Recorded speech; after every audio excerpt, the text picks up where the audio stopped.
Queen Elena stood motionless at the observation deck's reinforced window, her fingers pressed against the cool surface as she watched the alien transport vessels settle onto the palace landing platform. The prisoner inside that craft had requested this meeting, claiming information that could change everything humanity thought they knew about the war. Captain Marcus Kane positioned himself 3 steps behind the Queen, his hand resting on his sidearm as protocol demanded. The alien woman they called Zara had been captured 6 months ago during the siege of New Geneva, and her presence here violated every security measure the Royal Guard had established. Your Majesty, Kane said quietly, the Council strongly advises against this direct contact. We know nothing about her true intentions. Elena's reflection in the window showed no emotion, but her voice carried the weight of absolute authority. The Council fears what they do not understand, Captain. This woman has information about our missing colonies. I will hear what she has to say. The transport doors hissed open, and 2 guards emerged, flanking a tall figure in restrictive bindings. Zara's appearance struck Kane immediately as unlike any alien they had encountered before. Her features bore an unsettling resemblance to human characteristics, though her skin held a subtle iridescent quality that shifted between pale green and silver under the platform lights. Her eyes, however, remained completely obscured by a metallic mask that covered the upper half of her face. Why is she wearing that covering? Aelin asked, turning from the window for the first time since the transport's arrival. Kane consulted his security briefing tablet. According to the capture reports, she was found wearing it. All attempts at removal have been unsuccessful. The metal appears to be bonded to her skin through some unknown process. The prisoner moved with surprising grace despite her restraints, her head turning toward the observation deck as if she could sense their presence through the reinforced barriers. Elena stepped closer to the window, studying the alien woman with the intensity she reserved for matters of state. "Bring her to the secure conference room," Elena commanded. "I want to speak with her directly." Your Majesty, security protocols clearly state that no direct contact should be made until we understand her capabilities fully. Elena's gaze remained fixed on the alien woman below. Captain Kane, in the past 6 months, we have lost contact with 3 colony worlds and over 40,000 citizens. Traditional protocols have yielded nothing but silence. Perhaps it is time we tried a different approach. The alien woman stopped walking abruptly, causing the guards to tense and adjust their positions. She tilted her head upward, and even through the mask, Kane could sense her attention focused directly on their location. A chill ran down his spine as he realized she somehow knew exactly where they were standing. "She can detect us," Kane observed, his training kicking in as he assessed potential threats. "Yes," Elena replied, her voice carrying a note of intrigue rather than concern. "The question is how. And what else can she perceive that we cannot?"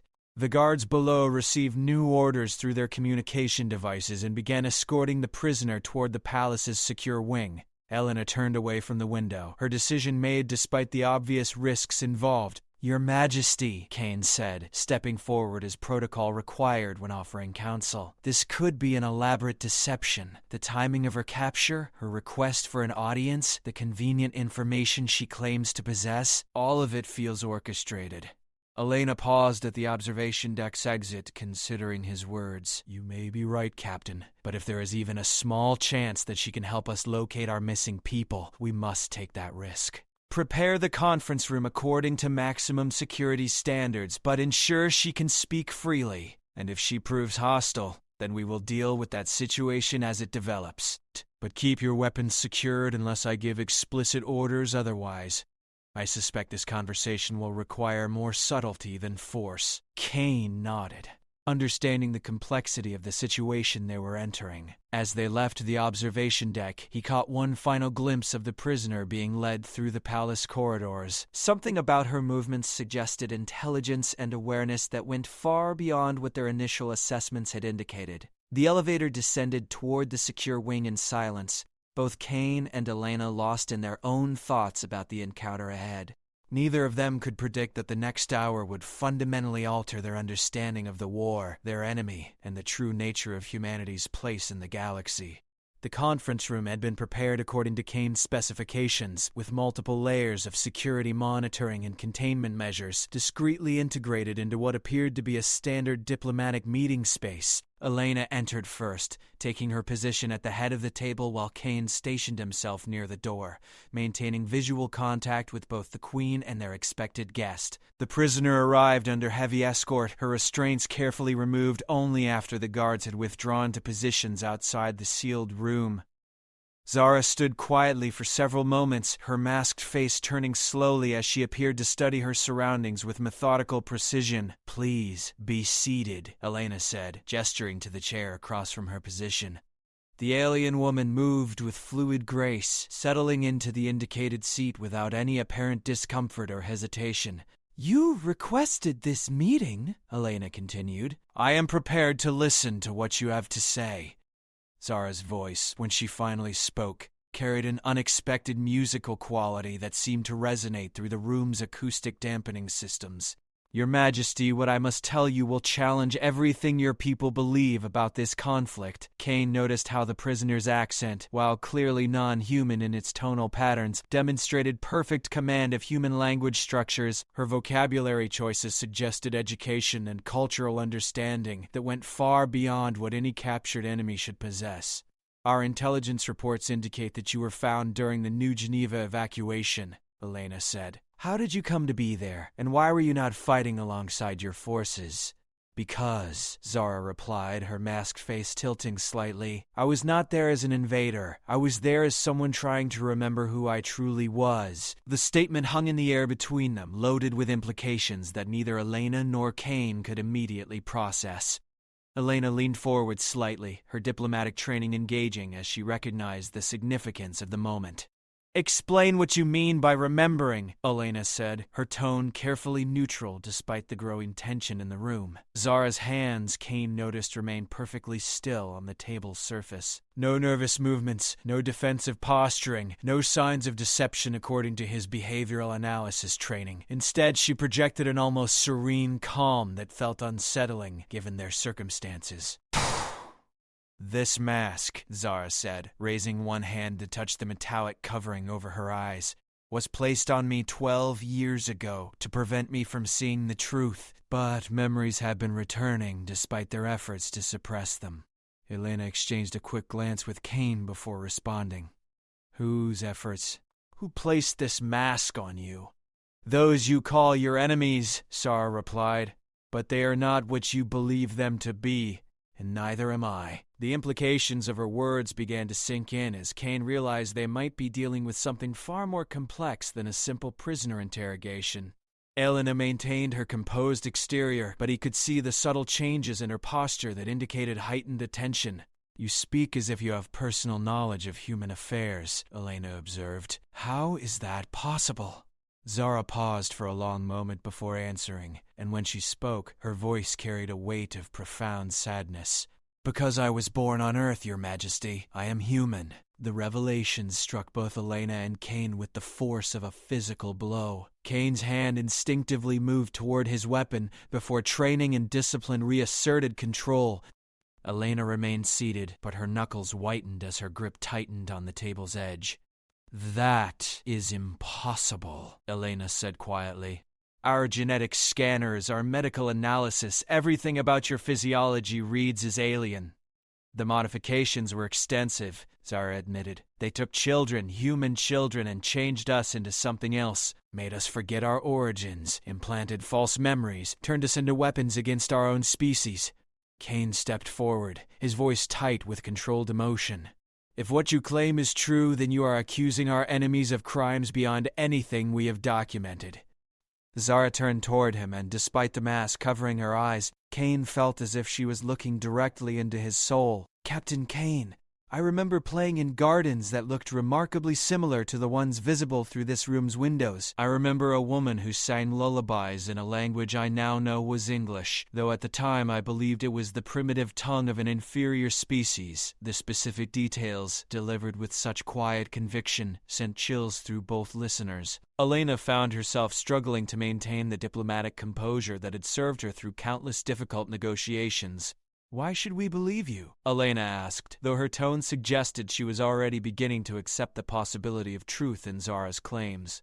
Because, Zara said, reaching slowly toward the mask that covered her features, I am finally ready to show you who I really am. Her fingers found hidden mechanisms along the mask's edges, and with a series of soft clicking sounds, the metallic covering began to separate from her face. Kane tensed, ready to intervene if necessary, while Elena held her breath in anticipation of what would be revealed.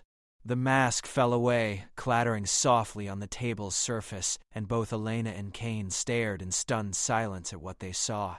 Zara's eyes, now fully visible, were unmistakably human in structure and expression, though they held depths of pain and confusion that spoke of unimaginable trauma. But it was not just her eyes that shocked them into silence. Her entire facial structure, now revealed, showed clearly human bone structure beneath the alien modifications. The resemblance to human features was not coincidental or convergent evolution. It was the face of someone who had been systematically altered and transformed against her will. "My name," she said, her voice breaking slightly as suppressed memories flooded back. "My real name is Sarah.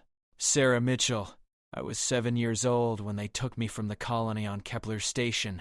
Elena's breath caught as the significance of that revelation became clear. Kepler Station had been one of the first colonies to go silent 15 years ago, in what had been assumed to be the opening attack of the alien war. If Zara was telling the truth, then everything they understood about the conflict was fundamentally wrong. Kane moved closer to the table, his training warring with the emotional impact of what he was witnessing. Kepler Station was reported as completely destroyed. No survivors were ever found.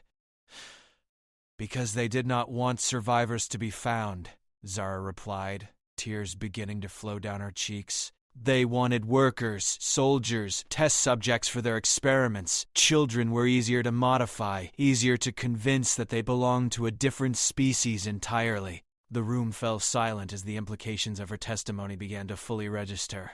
Elena found herself confronting the possibility that humanity had been fighting not just for survival, but against their own people, transformed and weaponized by an enemy they had never truly understood. "How many others?" Elena asked quietly. "How many others like you are there?"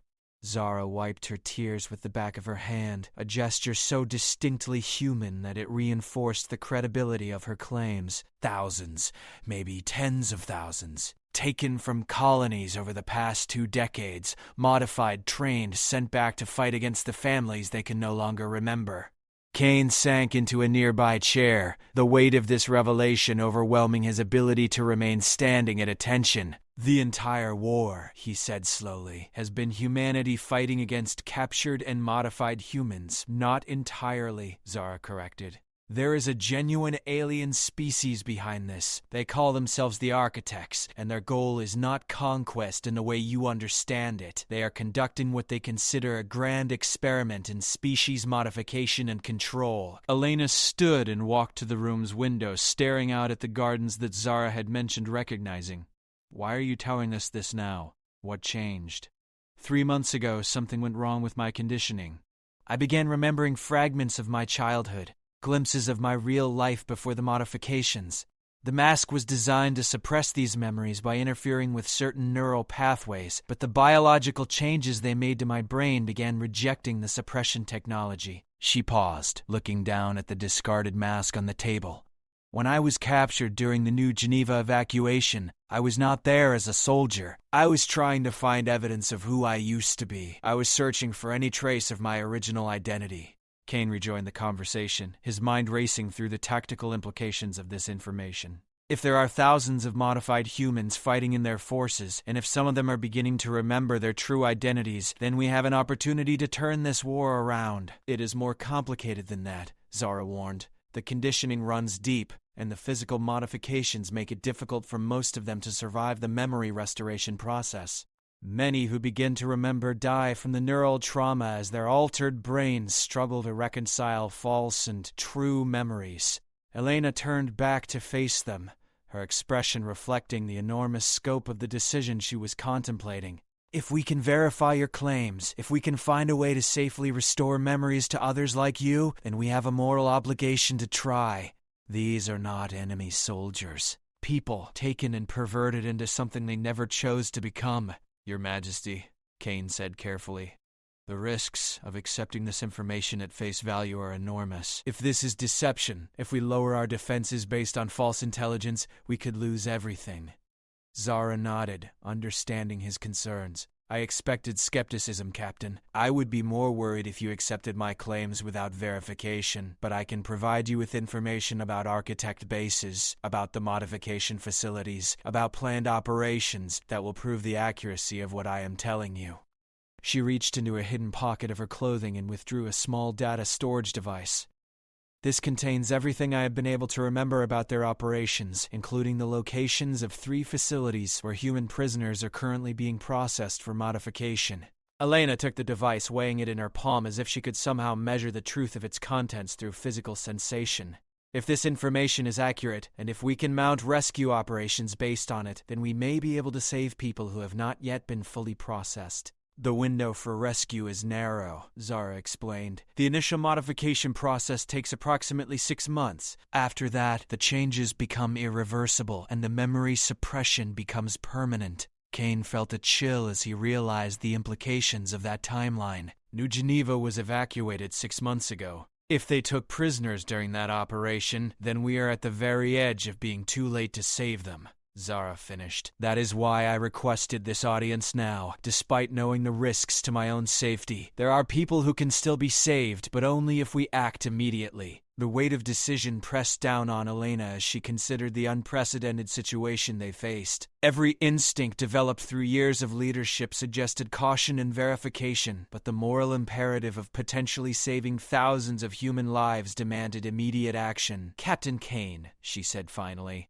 I want our best intelligence analysts to examine this data immediately, cross-reference everything against our existing knowledge of enemy movements and operations. If we can verify even a portion of what Sarah has told us, then we proceed with rescue operations. Kane nodded, already mentally organizing the resources that would be required for such an undertaking. And if the intelligence proves accurate, what do we do about the broader implications of fighting against modified humans? Elena looked at Zara, seeing not an alien prisoner, but a human woman who had endured unimaginable trauma and still found the courage to risk everything to help save others.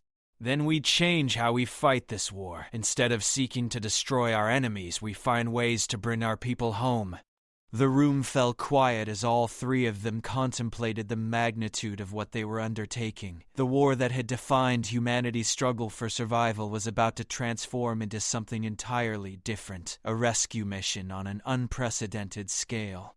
Sarah, Elena said, using the woman's real name for the first time, I need you to understand something. If we proceed with this course of action, there will be no going back.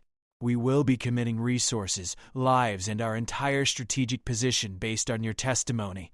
Are you absolutely certain about what you have told us? Zara met Elena's gaze directly, her human eyes reflecting both determination and the deep sadness of someone who had lost everything she once was. Your Majesty, I have spent 8 years believing I was something I was not, fighting against people who shared my blood and my origins. I have killed humans while believing I was defending my alien homeland from primitive invaders. If there is any chance to prevent others from experiencing that horror, then yes, I am certain. Her words carried such conviction that both Elena and Kane felt the remaining doubts dissolving. This was not the calculated deception of a trained enemy agent.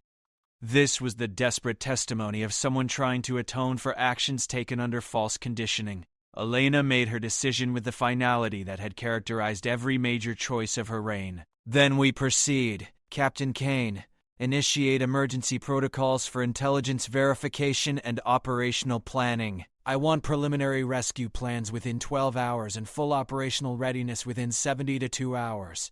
Kane strained to attention, the familiar demands of duty providing structure amid the chaos of their new understanding. Yes, Your Majesty. What are your orders regarding Sarah's status? She is still officially classified as an enemy prisoner. She is now classified as a defector and ally, Elena replied without hesitation. She will have full access to whatever resources she needs to assist in the verification process and operational planning. Assign her quarters appropriate for a diplomatic consultant, not a prisoner. Zara bowed her head, overwhelmed by the trust being extended to her despite the circumstances of their meeting. Thank you, Your Majesty. I will do everything possible to help bring our people home. As they prepared to leave the conference room, Elena paused at the threshold and looked back at the discarded mask lying on the table. That simple piece of technology represented years of stolen identity and suppressed humanity. Its removal had not just revealed Sarah's true face, but had potentially changed the entire trajectory of human survival. "Sarah," Elena said, "one final question. In your recovered memories, do you recall anything about the architects themselves, their motivations, their ultimate goals beyond the experiments they are conducting?" Sarah's expression darkened as she accessed memories that were clearly painful to revisit. "They view themselves as gardeners, Your Majesty. They believe they are cultivating and improving what they see as primitive species.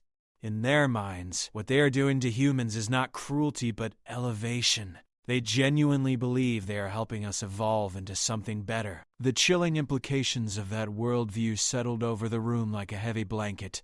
An enemy motivated by benevolent intentions, however twisted, might prove more dangerous than one driven by simple aggression or conquest. "Then we are not just fighting for our physical survival," Elena observed. "We are fighting for the right to remain human as we choose to define humanity." With that understanding, they left the conference room and began the process of transforming humanity's war for survival into a mission of rescue and reclamation. The next few hours would determine whether they could save thousands of their people, or whether they would lose everything in the attempt. Marcus Kane stood in the Intelligence Center's main briefing room, surrounded by holographic displays showing data extracted from Sarah's storage device. 3 hours of intensive analysis had confirmed details about enemy movements, base locations, and operational patterns that matched classified intelligence reports with startling accuracy. The woman who called herself Sarah Mitchell had provided them with the most comprehensive understanding of their enemy's capabilities that they had ever possessed. Elena entered the briefing room accompanied by her senior military advisors, their expressions reflecting the gravity of the situation they faced. General Patricia Stone, the head of military operations, carried herself with the rigid posture of someone preparing for the most challenging mission of her career. "Report, Captain Kane," Elena commanded, taking her position at the head of the briefing table. Kane activated the primary display, showing a 3-dimensional tactical map of known enemy positions. "Your Majesty, we have verified the accuracy of Sarah's intelligence through cross-referencing with our surveillance data. 17 separate points of information have been confirmed as completely accurate, including enemy movements that our intelligence division had not yet detected through conventional means." General Stone leaned forward, studying the displayed information with professional intensity. "What about the claimed locations of human processing facilities?" 3 facilities match the description Sarah provided, Kane replied, highlighting specific coordinates on the tactical display. "Long-range surveillance confirms unusual activity patterns consistent with large-scale detention and processing operations. Most significantly, we have detected communication signatures that suggest the presence of human technology, which supports Sarah's claims about captured equipment being reverse-engineered." Elena absorbed this information while studying the tactical implications of potential rescue operations. "What are our options for mounted rescue efforts?" General Stone activated additional displays showing force deployment scenarios. "The closest facility is approximately 48 hours away by our fastest assault transports. However, mounting a rescue operation of this scale would require committing 70% of our available combat forces, leaving our primary installations vulnerable to counterattack. And if Sarah's information about the 6-month processing timeline is accurate," Kane added, "any delay beyond the next few days may render rescue efforts meaningless. The prisoners taken during New Geneva would be approaching the point of irreversible modification." Elena walked to the tactical display, studying the enemy facility locations with the intensity of someone calculating risks that could determine humanity's future. "General Stone, what would be required for a simultaneous strike against all 3 facilities?" "A coordinated 3-pronged assault would be tactically complex but strategically sound," Stone replied. "We would need to deploy our entire available fleet, coordinate timing across multiple star systems, and maintain communication security to prevent the enemy from relocating prisoners before our arrival." Elena turned to Kane with a question that carried enormous implications. "Captain, in your assessment, what is the likelihood that this intelligence represents an elaborate deception designed to draw our forces into a trap?" Kane had been wrestling with this possibility throughout the verification process. The level of accurate detail would require intelligence assets far beyond anything we have detected in enemy operations. For this to be deception, they would need comprehensive knowledge of our surveillance capabilities, our communication protocols, and classified information about our own base locations. While deception remains possible, the intelligence required to construct such an elaborate false narrative would itself represent a strategic threat greater than the rescue operations. Sarah, who had been quietly assisting with the intelligence verification, spoke from her position near the secondary displays. Your Majesty, there is another factor to consider. If I am who I claim to be, and if the rescued prisoners confirm their human origins, then you gain thousands of potential allies who possess intimate knowledge of enemy operations and capabilities. General Stone nodded slowly, recognizing the strategic value of that possibility. Converted enemy forces would provide intelligence advantages and operational capabilities that could shift the balance of the entire war. Elena made her decision with the decisive authority that had guided humanity through the darkest periods of the conflict. We proceed with full rescue operations against all 3 facilities simultaneously. General Stone, prepare operational plans for immediate deployment. Captain Kane, I want continuous monitoring of the intelligence verification process and real-time assessment of any changes in enemy activity patterns. Your Majesty, General Stone said carefully, there is one additional consideration. If we commit our forces to these rescue operations and they prove to be traps, we may lose the capacity to defend our remaining population centers. The risk assessment suggests a significant possibility of catastrophic failure. Elena understood the weight of that warning, but her decision remained unchanged. General, if Sarah's information is accurate, then we are already facing catastrophic failure. The enemy has been systematically capturing and converting our people for 2 decades. If we do not act now to prevent further conversions and rescue those who can still be saved, then we are simply delaying our defeat rather than preventing it. Sarah stepped forward, her expression reflecting both gratitude and the tremendous responsibility she felt for the consequences of her testimony. Your Majesty, I understand the risks you are taking based on my word alone. I want you to know that I would rather die than be responsible for humanity's destruction through false information. Elena studied Sarah's face, seeing the human woman beneath the alien modifications, and found her resolve strengthening. Sarah, you have already died once, in a sense, when they stole your identity. What you are doing now is being reborn as the person you were always meant to be. We will not abandon others to the fate you suffered. Kane activated additional displays showing personnel assignments and logistical requirements. Ma'am, if we proceed with simultaneous operations, we will need Sarah's continued assistance in identifying modified humans among the rescued prisoners. The intelligence suggests that some prisoners may be in various stages of the conversion process. I can help identify the modification procedures and assist in reversing them where possible, Sarah confirmed. But I must warn you that the process is not always survivable. Some prisoners may be too extensively modified to return to normal human physiology. General Stone began laying out detailed operational timelines on the tactical display. We can have the first assault teams deployed within 18 hours. Transit time to target facilities ranges from 36 to 52 hours. Total operational timeline places us at the facilities within 72 hours of deployment. Elena examined the timelines, calculating the narrow margin they had for success. That puts us at the absolute limit of Sarah's estimated 6-month window for New Geneva prisoners. There is no room for delay or operational complications. Ma'am, Kane said, there is one additional resource we should consider. Sarah's knowledge of enemy facilities and procedures could prove invaluable during the actual rescue operations. Her presence on the ground could mean the difference between successful prisoner extraction and mission failure. Sarah immediately volunteered without hesitation. I will accompany whichever team you believe could benefit most from my assistance. I know the facility layouts, the security procedures, and the modification processes. That knowledge could save lives. General Stone evaluated Sarah's offer from a tactical perspective. Having someone with intimate knowledge of enemy operations would provide significant advantages, but the security risks of bringing her into active combat situations are substantial. Elena considered the complexity of that decision. Sarah, if we take you into combat against forces that include other modified humans, people who may have been your comrades during your time under their control, will you be able to function effectively?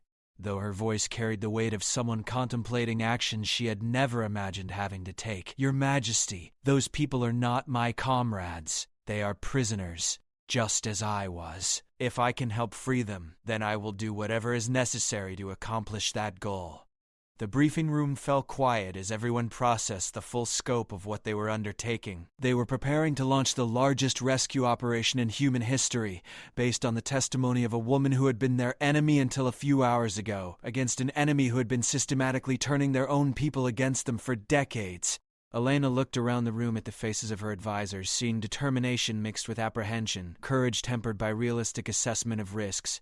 These were the people who would determine whether humanity survived as a free species or succumbed to unwilling transformation under alien guidance. General Stone, initiate immediate deployment preparations. Captain Kane, establish ongoing intelligence monitoring and maintain direct communication with Sarah throughout the operational period. Sarah, prepare detailed briefings on facility layouts and security procedures for the assault team leaders. As the meeting began to disperse, Elena called Sarah aside for a private conversation. Sarah, in a few hours we will be committing everything to a course of action based primarily on your recovered memories and testimony. I need to ask you one final time. Is there any doubt in your mind about the accuracy of what you have told us?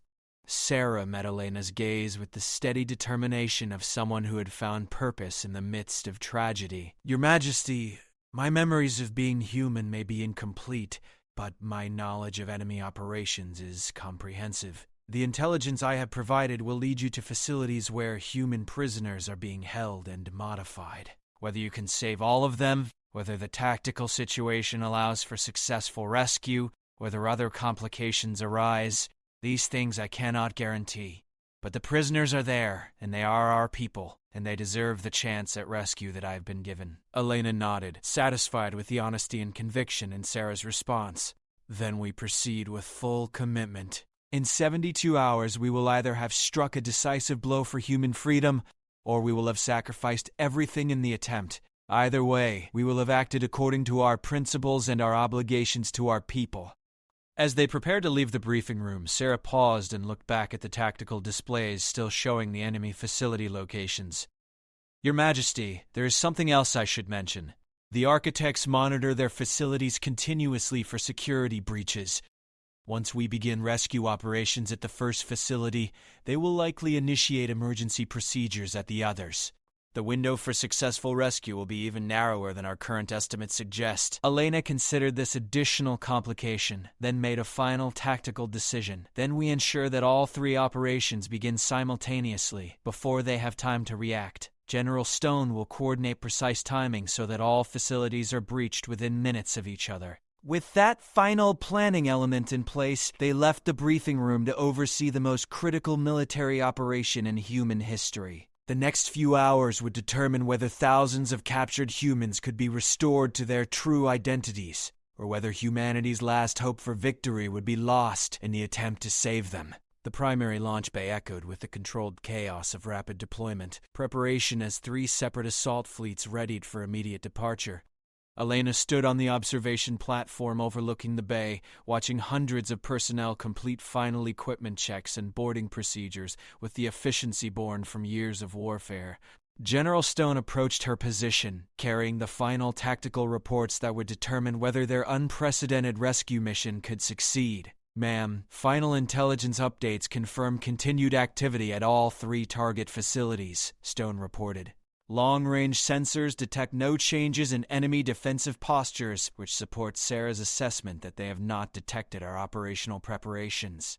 Elena observed the loading of specialized rescue equipment designed for prisoner extraction and medical emergency treatment. What is our confidence level in the simultaneous strike coordination? Timing synchronization is confirmed within 30-second windows across all 3 operations, Stone replied. Each fleet will arrive at their target facilities within the same operational time frame, preventing early warning from compromising the other missions. Sarah emerged from the equipment bay wearing the tactical gear of a military advisor, her modified physiology allowing her to function effectively despite the alien alterations to her body. Kane accompanied her, having been assigned to coordinate intelligence support during the actual assault operations.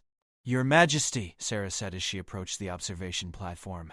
The team leaders had been briefed on facility layouts and security procedures. They understand the critical timing requirements for successful prisoner extraction before emergency protocols can be initiated. Elena studied Sarah's appearance, noting how the tactical gear seemed to emphasize both her human origins and the alien modifications that had been forced upon her. "Sarah, once these operations begin, there will be no way to predict what you will encounter. You may face other modified humans who were taken from colonies you remember, people who may have been friends or even family members before the conversions." Sarah's response reflected someone who had already worked through the emotional implications of that possibility. "Your Majesty, I have been preparing for that since I first remembered my true identity. If I encounter people I once knew, I will try to help them remember who they truly are. If that is not possible, I will focus on completing the mission to save as many prisoners as possible."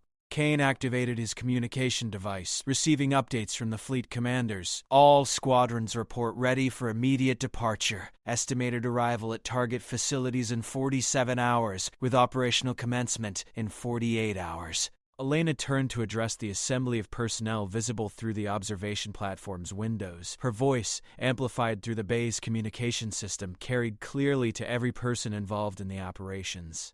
"Today we embark on a mission unlike any in human history. We go not to destroy our enemies, but to reclaim our people who have been taken from us. We go not seeking conquest, but seeking rescue. Every person you extract from enemy facilities, every memory you help restore, every identity you help reclaim, represents a victory for humanity's future." She paused, allowing the significance of her words to register with the assault teams preparing for departure. "Some of you may encounter the unthinkable. Humans who have been modified to fight against their own species. Remember that these are not traitors or willing collaborators. They are victims of a process designed to turn our greatest strength, our loyalty to each other, into a weapon against us." General Stone stepped forward to provide final tactical instructions. "Rules of engagement are clear. Minimum necessary force against modified humans. Priority is prisoner extraction and facility intelligence gathering. If rescue operations are compromised, mission commanders are authorized to proceed with facility destruction to prevent continued prisoner processing." The gravity of that final instruction settled heavily over the assembly. They were prepared to destroy the facilities entirely if rescue proved impossible, ensuring that no more humans could be subjected to the conversion process, even if it meant sacrificing those who were already trapped. Sarah addressed the teams directly, her voice carrying both determination and the weight of personal experience. "I know what these prisoners are experiencing because I lived through it myself. They are confused, frightened, and convinced that they belong to an enemy species. Some may resist rescue attempts. Some may even fight against you because they believe you are the enemy. Please remember that their resistance is not their choice. It is the result of systematic conditioning designed to make them forget their humanity." Kane announced the final countdown sequence. "Fleet departure in 15 minutes. All personnel to assigned positions. Communication protocols are in effect immediately." Elena watched as the assault teams completed their final preparations. Each group focused on their specific tactical objectives while maintaining awareness of the larger strategic goals. Dog. The coordination required for simultaneous operations across multiple star systems pushed their capabilities to absolute limits. "Sarah," Elena said, drawing her aside for final instructions, "if these operations succeed, if we rescue thousands of prisoners and confirm the truth of your testimony, then we will face an entirely new phase of this conflict. We will need to develop methods for helping restored humans readjust to their original identities, and we will need to find ways to use our new understanding of the enemy's methods to prevent future conversions." Sarah nodded, understanding the long-term implications of what they were attempting. "Your Majesty, if we succeed today, then we prove that humanity can overcome even the most sophisticated attempts at identity destruction. We prove that our connections to each other, our memories of who we are, cannot be permanently severed by any alien technology." The final boarding calls echoed through the launch bay as personnel completed their preparations. Elena remained on the observation platform, knowing that her presence during the launch would be remembered by everyone involved in the operations, regardless of their ultimate outcome. General Stone provided the final status report. All fleets ready for departure. Weather conditions are optimal. Enemy activity levels remain consistent with normal operational patterns. We have achieved maximum possible preparation for mission success.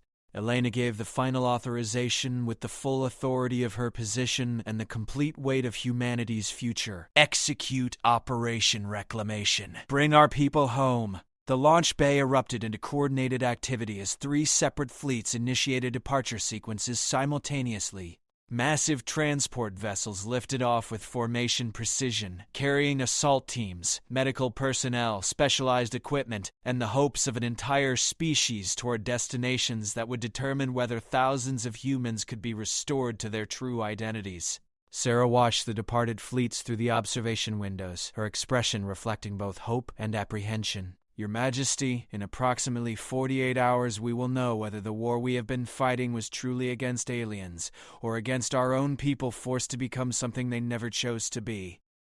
Aelin remained at the observation platform until the last fleet disappeared into the darkness of space, carrying with them the most ambitious rescue operation ever attempted. The next 2 days would bring either humanity's greatest victory or its most devastating defeat, and there was nothing left to do but wait for the results of the greatest gamble in human history. As the launch bay fell quiet, Elena turned to Kane and Sarah with final instructions. We maintain continuous communication monitoring and prepare for all possible outcomes. If the operations succeed, we will need immediate medical and psychological support for rescued prisoners. If they fail, we will need to prepare for the enemy's inevitable counterattack against our remaining positions.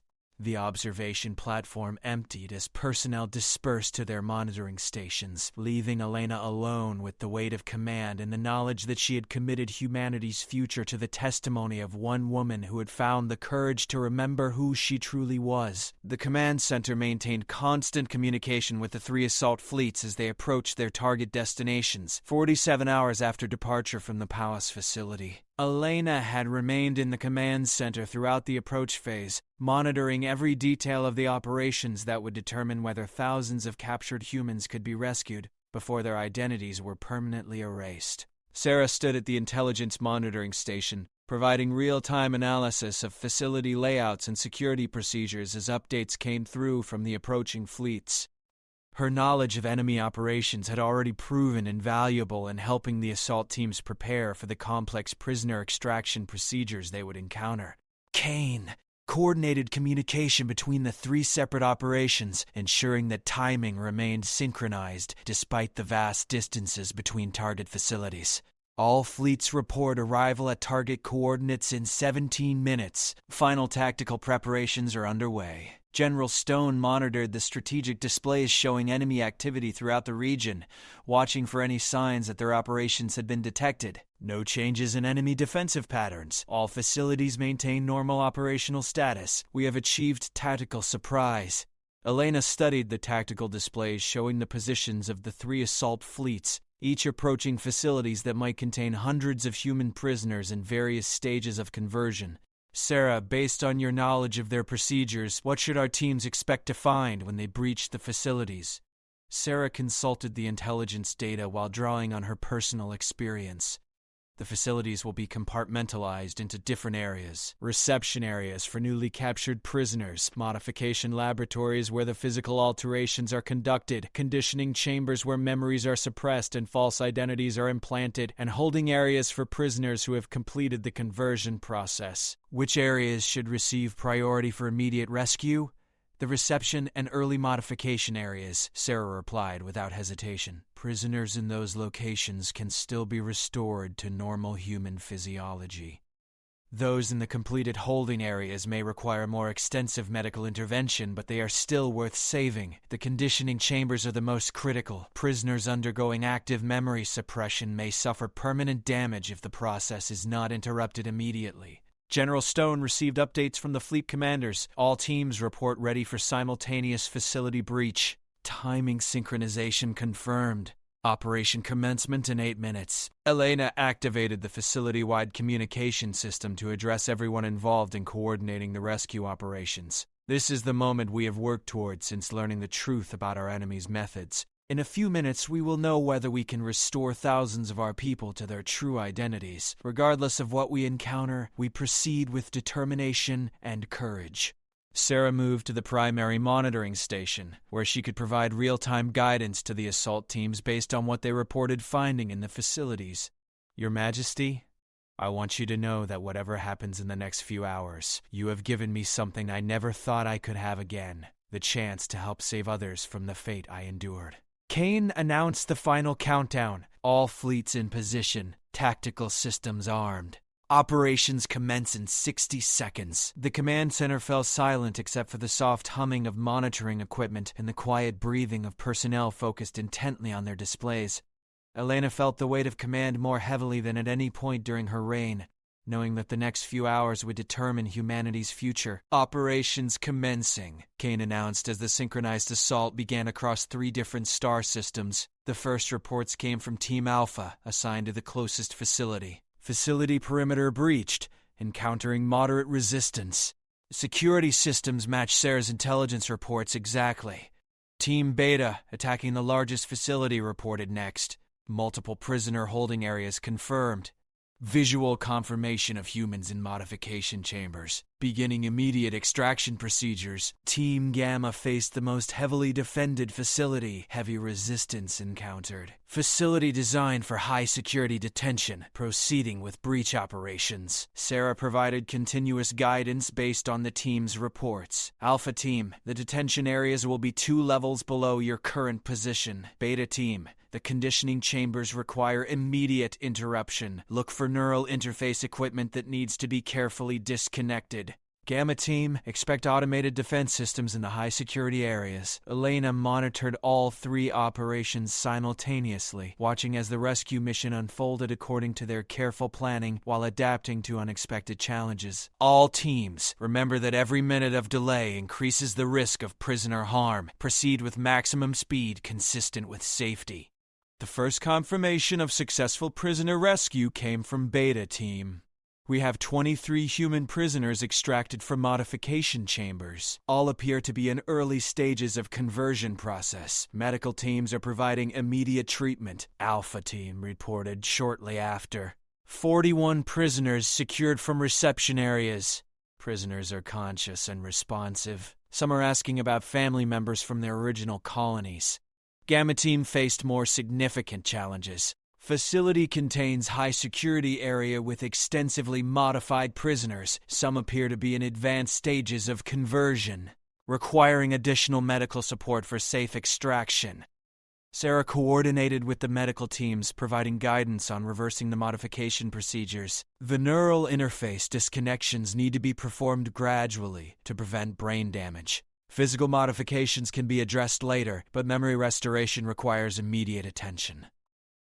Elena watched the prisoner count rise steadily across all 3 facilities. How many total prisoners have been confirmed? Kane calculated the running totals. Current count is over 300 prisoners rescued, with operations still ongoing. Intelligence suggests additional prisoners in areas not yet accessed by our teams.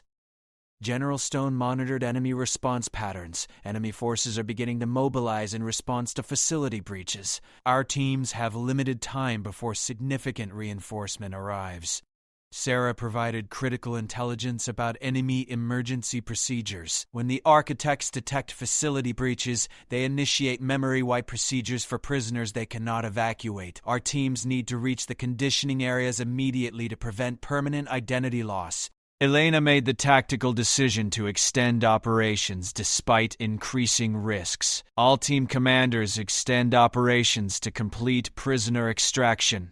Maximum priority on conditioning chambers and modification areas. The rescue operations continued with increasing intensity as the teams raced to extract prisoners before enemy reinforcements could arrive.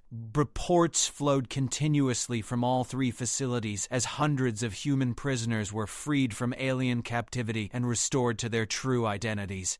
Beta Team achieved a breakthrough. Major prisoner population located in concealed holding areas. Over 200 additional prisoners confirmed. Beginning mass extraction procedures. Alpha Team reported successful interruption of active conditioning procedures. 17 prisoners removed from neural conditioning chambers. Medical teams report good prospects for full memory restoration. Gamma team face the most complex challenges. High-security prisoners include subjects with extensive modifications. Some appear to be command-level personnel who may have strategic intelligence value. Sarah coordinated the complex logistics of managing hundreds of rescued prisoners with varying degrees of modification and memory suppression. Medical teams need to establish triage procedures. Priority goes to prisoners with reversible modifications, then to those requiring intensive treatment, then to preservation procedures for those with extensive alterations. Elena watched the operation reach its maximum scope as nearly 600 prisoners were confirmed rescued from the 3 facilities. General Stone, what is the status of enemy response? Enemy reinforcement fleets are approximately 30 minutes from the closest facility. Our teams have completed primary objectives but could continue extraction operations if given additional time. Elena faced the difficult decision of whether to risk the assault teams for additional prisoner rescues. Sarah, are there likely to be additional prisoners that our teams have not yet located? Sarah analyzed the facility reports against her knowledge of architect procedures. Based on the facility sizes and operational patterns, there could be another 100 to 200 prisoners in areas not yet searched. However, these would likely be in the most heavily defended sections or in facilities extensions that would require significant time to breach. Elena weighed the risks against the potential to save additional human lives. All team commanders, you have 15 minutes for additional prisoner extraction before mandatory withdrawal. Focus on areas most likely to contain reversible cases. The final phase of the rescue operations proceeded with maximum intensity as the teams pushed their capabilities to the limit in order to save as many prisoners as possible before enemy reinforcements could arrive. The command center monitored every detail as humanity's greatest rescue mission reached its climax. Kane announced the approach of the mandatory withdrawal timeline. All teams, prepare for extraction in 5 minutes. Enemy reinforcements detected approaching all target facilities. The final prisoner counts exceeded even their most optimistic projections. Total confirmed rescues, 736 human prisoners. Medical teams report that approximately 80% show good prospects for full identity restoration. 20% require extensive treatment but remain viable for recovery. Elena felt a combination of triumph and sorrow as she realized the scope of what they had accomplished and what it represented. 736 people who were stolen from their families, their colonies, their identities, and turned into weapons against their own species. Today we have given them back their humanity. Sarah's voice carried emotion as she provided final coordination for the prisoner medical treatment. Your Majesty, this is more than a military victory. This is proof that the bonds that make us human cannot be permanently broken, no matter what technology is used against us. As the assault teams completed their extraction from the 3 facilities and began the journey home with their rescued prisoners, Elena understood that they had fundamentally changed the nature of their conflict. No longer were they simply fighting for survival against an alien enemy. They were now committed to a much larger mission of reclaiming humanity itself from those who sought to remake it in their own vision. The command center maintained communication with the returning fleets as they carried 736 rescued humans back toward freedom and the opportunity to remember who they had always been beneath the alien modifications forced upon them.